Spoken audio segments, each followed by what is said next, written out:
in frame number 1 and the opportunity to double up in frame 2, so a 37-pin lead could well be extended here. Badr looking for the spare, makes it nicely. Yeah, that was a lot tougher than it looked. And gets a little tap of the hand in congratulation. Mario Joseph, his coach, living through every single delivery with his young charge. He'd be a coach, eh? Absolutely, yeah. Simon, the turning point so far in his match was the 6th in a row that Jason Belmonte ended game number 1 with, and as I say, we spoke earlier, it's the player that will string 4, 5 and 6 strikes together. Belmo, a full start. He'll come back, he'll regroup. I've no idea what caught his eye line, but he did the right thing. He stopped. He will now regroup and start all over again. Maybe just something caught his eye line. Maybe the fingers just slipped off the ball there a little bit. Did the right thing, though. Absolutely. He's working on that double, and he really needs it. This to extend his lead. Oh, worth the wait. Very professional. What can you say? Strike, it says on the posters in the audience. Double time, it says, for Jason Belmonte. And that lead extends. Yeah, looking to avenge the defeat that he suffered to Badr Sheikh, his opponent, just a few weeks ago. Yeah, it was the first time they'd met head-to-head in match-playing tournament, and I think it was Badr that shot. Oh, there's his aid memoir on his shoe. Nice and easy. I was saying Badr shot 258, I think it was, to win the game. Needs to find that pocket, doesn't he, Cass? Absolutely, he must do. Again, he's wide, light on the headpin, but he's managed to hit him thin and make him spin, as we say. And it's the first strike for Badr Sheikh in game number 2. Pretty fortunate. Very high backswing. Nice follow through and steady at the line. Just not quite right, but it gets the maximum result for it. Controlled celebration for the moment for the man from the Kingdom of Saudi Arabia. For the man from Australia, though, he's working a double.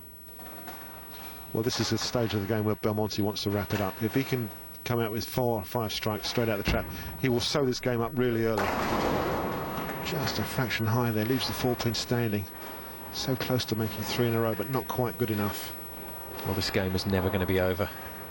There was always going to be a sting in the tail of this one, and Badr will be hoping that Jason continues to throw a few of these. And at the same time that he can make some strikes. Yeah, there's always 2 sides to the story, isn't there? Belmonte uses his low-friction, hard spare ball to take that single pin away. And there you can see the difference. It's 38 pins at this stage with 7 frames to go.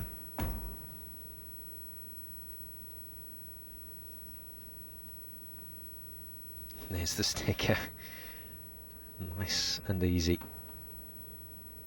Well, it's helping him remember that that's what he has to do. It's so easy in this short format in front of the crowd to get carried away. And you start doing all sorts of things you wouldn't normally do in training. Well, he's unlucky there. A couple of really decent messengers flying, but none of them went near the Tenpin. And the one thing he really didn't need was a ringing Tenpin in the pocket. Gets back on his strike line, looking for the double. He's almost down on one knee, and that is so frustrating. I can't quite read his lips and say what he's saying. He really needed that double, and unfortunately it can only be a spare. You'll have to straighten this spare ball out, slide it across the lane from the left-hand side. Nice and straight, no room for error. It's good enough. It's, spares are not what Badr needs at this particular time.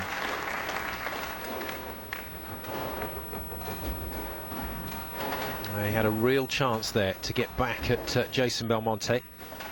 This was nicely spared. That's a lot tougher than you think it is, because it's one of the regulation shots that these players make. It can seem a little easy, but they concentrate very, very hard to take those pins out in the corners. Yes, they're the pins that lose games. Belmonte a little bit wide, still rips the rack. Such an explosion of energy in those pins. It's just unbelievable. Back on his strike line after a spare. Let's look at this. Great follow through from Jason. Real concentration, and look at those pins jumping everywhere. Yeah, as things stand at the moment, it is that run that Jason Belmonte had at the end of the first game that has put him in pole position. And in some ways, Cass, the pressure's off him. He just has to match his opponent from here on in. If Badr spares, he just has to spare, and he'll be fine. Absolutely, yes. Once you've got that advantage, obviously we'd like to try and keep it, possibly extend it. And who knows, the way Belmonte is lining himself up, that could well do. That could well happen. That's called a twister pin. It's the 5-pin that's twisting around on its spot, but it wouldn't go. Fraction light in the pocket, and Badr's looking for some inspiration somewhere. Just not running at the moment for the young man from the Kingdom of Saudi Arabia. Yeah, he will definitely be feeling that the luck's against him. Well, those first 2 frames of this second game, he missed the pocket, and that's fair enough. He knows what the problem was there, but he's had 2 pocket hits that have left pins standing as well. That's where the frustration will start to creep in. There is sometimes no rhyme or reason to the way the pins react in this sport.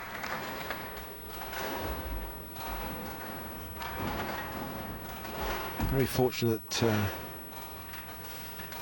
he's such a young man, bowling at such a high level on the world Tenpin bowling scene. I'm sure he'll be back for many, many years into competitions like this and others around the world, and supporting and promoting Tenpin bowling in the Middle East, just as Jason has done around the world for the last couple of years.